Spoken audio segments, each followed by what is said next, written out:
چې دا جرګه سبا یې پرېکړه وکړې وه، جرګې فیصله وکړله. زه یو ځل د امن خبره ته راځم، بیا به تا خبره کوم. مونږ د امن په حواله سره دا به ټول اورېده یو خبره، نن به دروغ نه وایو، نن د 80,000 شهیدانو روحونه په دې ټینټ راټول شوي دي. نن به دروغ نه وایو، نن به رښتیا وایو. د پښتون قوم په دې خاوره د چا سره جنګ نه دی لګیا، نه بل قوم ملک راغلی مونږ یې برید کړی وي. دلته جنګ په یو نام راګیا دی چې فوجي وایي چې زه طالب وژنم، طالب وایي چې زه فوجي وژنم. خو په بل اړخ باندې فوجي دعوا کوي چې زه تا ته امن او ښه ژوند غواړم، او طالب هم دا دعوا کوي چې زه هم تا ته ښه ژوند غواړم. مونږ د جرګې نه دا غوښتنه کوو چې جرګه د ټایم ورکړي چې په دومره ورځو کې تاسو دواړه زمونږ د خاورې نه ووځئ، په مونږ کې امن هم دی،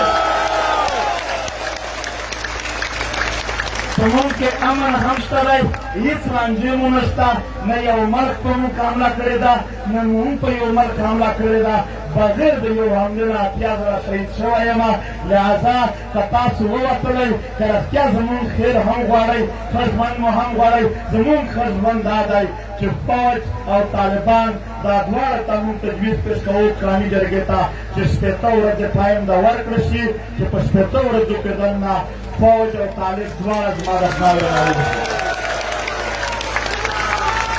د طالب او د فوج شکلونه درته یادومه. طالب د ګوډ او د بیټ په نامه سره یادېږي، فوج د فوج ISI او MI په نامه یادېږي. مونږ تجویز پیش کوو چې بلا تفریق دی پښتون قوم دا 5 ادارو ته دهشتګرد تنظیمونه ووایي، ځکه چې د دوی د لاسه زمونږ وطن رنګ شوی دی، زمونږ کورونه رنګ شوي دي، زمونږ خلک وژل شوي دي. بیا دا اعلان ورته وکړي چې که په راتلونکي کې تاسو خپل اعمال ښه کړل، مونږ به په دې ریویو بیا واخلو چې تاسو څه عمل کوئ. پښتون قوم د خپلې فیصلې د عملي کولو بله خبره د امن په حواله سره مونږ دا تجویز لرو چې دا جرګه دی و ټول قوم ته ډاډ ورکړي چې نن نه پس به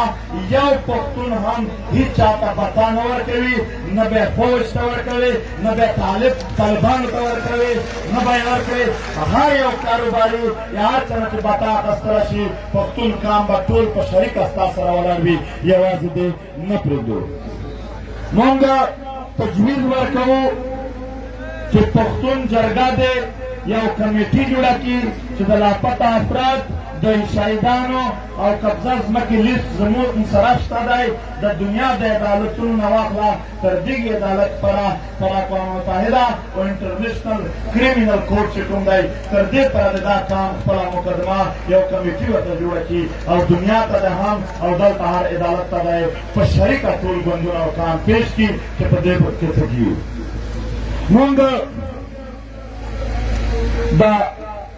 مونږ دا جرګه ته تجویز ورکوو چې د پښتون وطن په هکله باندې دلته هره ورځ خلک راځي، څوک په یو نام، څوک په بل نام، 4-5 کسان راټول کړي، وایي د پلانکي ضلع سره مې جرګه وشوه. د پیرنګي د وخت نه یو طرز روان دی چې هغه د خیبر سره بېله جرګه کوي، د پېښور سره بېله کې یو ځای جرګه دوی نه کوي، د مومندو به بېله کوي، د باجوړیانو به بېله کوي، داسې د هرې قبیلې بېلې بېلې جرګې کوي چې دوی یوازې سره وهم نه ویني. مونږ دا وایو چې نن ورځ نه پاس د پښتون ملت چې کومه دا عمومي مرکزیت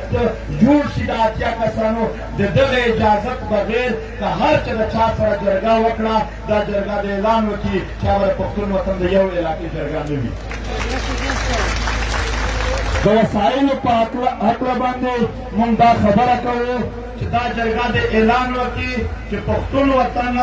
چې دا یو قبایلي سیمې دي چې هلته د بجلۍ د مفت بجلۍ اعلان شوی دی. نو مفت بجلۍ اعلان دا نه دی چې په 24 ګنټې کې به 1 منټ بجلي نه وي، هلته دی هغه شان مفت 24 ګنټې بجلي وي او د پښتون بیلټ په نورو علاقو کې به دا اعلان لګوي. ټونډي صاحب ته به زه نه تلویزیون سره دی ستا یو ضروري خبره پاتې دا د اعلان وکړي. دا جرګه مونږ تجویز ورکوو چې نن جرګه د دا اعلان وکړي چې نن ورځې نه پس هر هغه پښتون چې د یو نټې قیمت یې په 15 روپۍ نه زیات ورکړ هغه به د پښتون وطن غدار وي، هغه به د پښتون وطن هېڅوک یعنې چې څومره هم بجلی بل راځي یونټ یې په 15 روپۍ ورکول تر دې پورته 1 روپۍ هم باقي تجویزونه دي ټول به هلته بیا هم پیش کوي د 80 کسان به راځي دا زموږ تجویز دی که څوک یې مني که نه مني یا به هلته خطره شي مونږ تجویز پیش کوو چې پښتون قومي جرګه دی یو کمیټي جوړه کړي د دوکۍ سنځاوۍ کویټه نه واخله تر چترال کوهستانه پورې د وګرځي چې څومره د وسایلو ځایم دي په هغه د وګرځېږي چې کوم وسایل د ملت په ګټه دي د ولسونو په ګټه دي هغه د آزاد کړي چې کوم د ولسونو په ګټه نه دي هغه د بند کړي موږ ټول کام به ورسره ولاړ وو او کام څنګه ورسره ودرېږو د هغې اعلان به هم بیا درته کوو مونږ د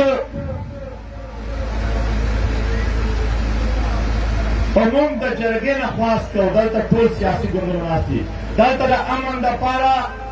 که یو ګوند احتجاج راوغواړي 15,000 کسان بیا ده ولاړ وي او بل به یوازې لیډر راشي په د سټېج به ورته ودرېږي داسې نه سره چلېږي ورور هره ضلع او هره پارټۍ دی 3,000 غیر مسلح افراد په لیست دا جرګه ته ورکړي دا 2,40,000 خلک راځي دا به د پښتون ملي لښکر په نامه یو غیر مسلح هغه خلک وي دا به هغه خلک وي چې که د احتجاج ضرورت کېده نور ټول کام به وي خو دا به خامخا وي ورسره که د جلسې ضرورت و که د یو ځای د بند کولو و که د چا د تحفظو ولې د ملي لښکر جوړ شي خدای مکه دلته نن خلک راغلي دي سبا دا چا د کور نه پورته کولو زه وایم ملي لښکر که څوک بلا جواز بې قانونه غیر آئیني طریقه په غیر اسلامي او په غیر پښتونولي طریقه زما یو تن وړي ملي لښکر د ورننوځي د کور ته واپس دی زمې راوړي که څوک مې یو تن وژني ملي لښکر د پسې ځي او چې چا وژلی دی هغه د خپل ځوړن کوي پښتونه تا ته د سیکیورټي مسله ده آیا فوج MI ISI ادارې طالبان دا ستا سیکیورټي کوي نه کوي نو کام بلاګانو ته پرېږدئ مخته یا لښکر ورته اعلان کړه د پښتنو ټول عمر تاریخ د لښکرو دی موږ تر نن ورځې پره چې چا د ملي لښکر نه علاوه چا هم د تحفظ خبره کړې ده هغې موږ ته غیر تحفظ را کړی دی بلکې تحفظ صرف موږ ته خپل لښکرونه را کړی دی د دې دپاره دی موږ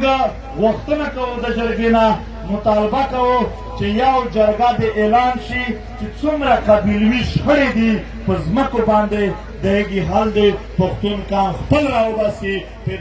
عدالتونو کې یو بل سره وژلو نه پورته دوی ته هېڅ نه میلاویږي د دې دپاره او هغه جرګه دی یوه سپیشل جرګه جوړه کړي موږ نور دا جرګه ټوله د اعلان وکړي چې په کورما کې موږ هېڅ دا فسادات د شیعه سني په نامه نه منو دا زموږ ټول وطن دی موږ دلته موږ دا جرګه غوښتنه کوو موږ پی ټي ایم تجویز پیش کوو چې پښتون په څه روایاتو کې دی بدلون راولي یو دا روایات چې بدماشي به ځوان کړی وي په روډ به کاږه ټوپۍ ده په سر کړي وي مړی به ده کړی وي او په سوره کې به خور ورکوي پښتون کام د متفقه د دې خلاف اعلان وکړي چې دغه عمل چا هم کولو هېڅ مشر به داسې پرېکړه نه کوي که چا پرېکړه وکړه دا به بې پښتو او دا به بې دینه کار وي چې د یو چا په سزا کې دا د وطن په خوندیو لوڼو باندې دا وځي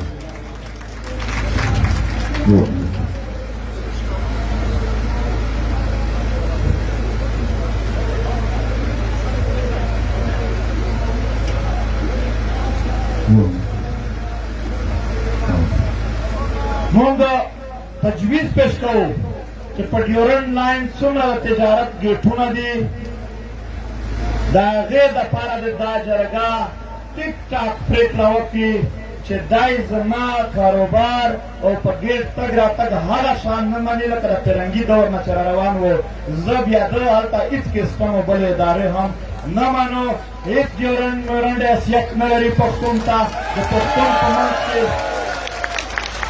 د پښتون په منځ کې بېلتون نشته دی په ګیټونو دی لکه څرنګه چې د فرنګي د دور نه واخله تر اوسه پورې پښتانه تجارت کوه تګ راتګ یې کوه هغه د په هغې شان قایم و دایم شي موږ دغه جرګه ته تجویز پیش کوو چې ته د 4.5 کروڑو د 5 کروڑو رجسټر پښتانه جرګه یې د هر ضلع مشرتابه او د هر پارټي مشرتابه او د هر پروفیشن مشرتابه ده دا ټول د په شریکه د افغانستان په اوسني واکدار غږ وکړي چې په افغانستان کې د نجونو تعلیم ته خلاصی ورکړي خلاص یې کړي اجازت ته ورکړي او ورسره په افغانستان کې کړکېچ زمونږ په دې خوا ولسونو هم ډېر لوی اثر لري لهذا هغه د تېر حکومتونو او نوي خلکو شریکه جرګه وکړي او شریک حل د افغانستان راوباسي چې راتلونکی د کشالونه بچ شي ولې چې د هغه ځای هره کشاله بیا راځي تر پېښوره پورې رسېږي